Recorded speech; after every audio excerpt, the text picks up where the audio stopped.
अमानुल्लाह खान साहब, क्या रहा मीटिंग में? आज डीसीपी साउथ ईस्ट ने मीटिंग बुलाई थी। क्या ये मीटिंग डेमोलिशन को लेकर थी, क्या लॉ एंड ऑर्डर को लेकर थी, किस लिए मीटिंग बुलाई गई थी?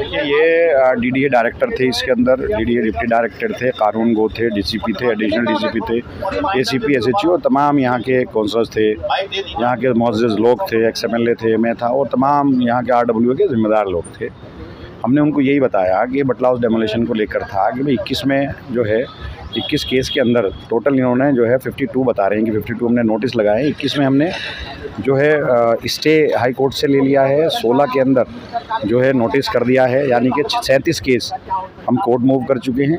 और उसमें ऑर्डर में लिखा है कि आप पूरे एरिया का 279 का जो है डिमार्केशन कराएंगे। तो हमने कहा कि भाई अभी हम पे और बाकी हम कोर्ट मूव कर रहे हैं, तो इस तरह का कोई भी चीज़ ना हो जो ये गलत हुआ है, क्योंकि पीएम उदय से इसको कैसे बाहर निकाला गया, अनऑथराइज से इसको कैसे बाहर निकाला गया, जीएनसीटी एक्ट है उसमें प्रोटेक्टेड है, कुछ एरिया जो रेगुलाइज है 1978 में जो रेगुलाइज हुआ उसको भी इसके अंदर डाला है। तो हमने सब कहा, इन्होंने हमसे कहा है कि हमें एक रिप्रेजेंटेशन दे दें। हम पहले भी रिप्रेजेंटेशन में दे चुका हूँ, लेकिन उसके बावजूद भी तमाम नक्शों के साथ में मैं इनको रिप्रेजेंटेशन दूंगा। और 10 तारीख तक हाई कोर्ट ने हमें टाइम दिया है कि 10 तक जो है डिमार्केशन करके जो है जमा करे, और ये सुनवाई जो है हाई कोर्ट करेगा। और जो सुप्रीम कोर्ट में जिन लोग जो हाई कोर्ट गए स्टे लाए, तो सुप्रीम कोर्ट से अपना केस वो वापस लेंगे। और हाई कोर्ट में क्या कहा जा सकता है, डेमोलिशन अभी फिलहाल के लिए रुक जाएगा, कुछ राहत मिलेगी? सब में स्टे हो रहा है, बाकी भी मूव कर रहे हैं हम लोग। और जितना अभी क्यों डिमार्केशन के लिए तो होल 279 के लिए ऑर्डर में लिखा है, एक ऑर्डर सबसे पहला था, उसके बाद जो कल ऑर्डर हुआ उसमें भी लिखा है, तो सब में डिमार्केशन करना।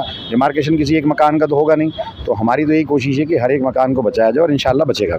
अब चटखारे लीजिए हर डिश के साथ जब नूरी का फ्रूट चाट मसाला हो हाथ।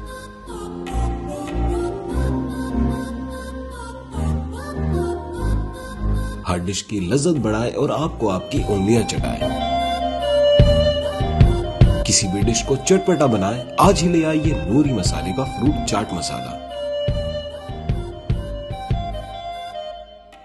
आसिफ भाई, साउथ ईस्ट डीसीपी ने आज मीटिंग बुलाई थी, तो क्या वजह रही मीटिंग की, आप बताएंगे कुछ? क्या रहा मीटिंग में? देखिए, पुलिस का तो मकसद ये था बुलाने का।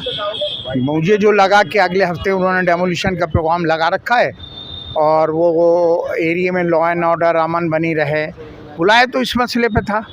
और डीडीए के डायरेक्टर, डिप्टी डायरेक्टर, डीडीए का स्टाफ भी वहाँ मौजूद था। लेकिन हमने उन्हें कन्विंस करने की कोशिश की है कि भाई स्टेप बाय स्टेप कोर्ट से हमें रिलीफ मिल रहा है, और थोड़ा सा टाइम अगर हमें और दे दें, जिससे ये लोग कुछ हद लोगों की बची रहे। किसी हद तक वो एग्री भी थे और डिसएग्री भी थे। थोड़ा सा हमने कहा कि कुछ डॉक्यूमेंट्री प्रूफ है हमारे पास, ऐसे पेपर्स हैं जिससे कि आप इस एक्शन को हमारे हिसाब से आप इलीगल कर रहे हैं। वो किसी हद तक क्या लगता है कि मतलब कुछ राहत मिलेगी, किस हद तक राहत मिल सकती है? उन्होंने कुछ कहा कि अच्छा आप ये डॉक्यूमेंट्स दे दीजिए, अब हम मंडे या ट्यूसडे, अगर मंडे की छुट्टी नहीं है तो ट्यूसडे में हम डीडीए एमसीडी टाउन प्लानर के यहाँ से वो सब डॉक्यूमेंट्स निकालेंगे सर्टिफाइड, और वो जो कोर्ट में केस चल रहा है वहाँ शो करेंगे कि भाई ये तो अनऑथराइज कॉलोनी का पार्ट ही नहीं है जिसे ये तोड़ना चाहते हैं, ये तो अनऑथराइज रेगुलाइज कॉलोनी है ना। इसको आप जो है जो कोर्ट के तक हम ये बात पहुंचा नहीं पाए, ये गलती हमारे लॉयर्स या हमारे आरडब्ल्यूएस की या हम लोगों की है कि हम वो डॉक्यूमेंट्स अभी तक मुहैया नहीं करा पाए। तो शायद कोर्ट हमें और ज़्यादा रिलीफ दे सकता था, लेकिन हमने जब डीडीए से कहा तो मेरी बात से सबसे ज़्यादा मुतमईन डीसीपी भी थे, डायरेक्टर भी थे। उन्होंने कहा कि आपकी बात बिल्कुल जायज़ है, और ये पेपर्स अगर आप हमें मुहैया करा दे तो एक बार हम सोच सकते हैं। लेकिन देखिए, कुछ कह नहीं सकते, हो सकता है कि मंडे या ट्यूसडे में, जो आज का जिस लिए मीटिंग रखी थी उससे तो ये लगता है कि मंडे या ट्यूसडे में इनका प्रोग्राम है डेमोलिशन का।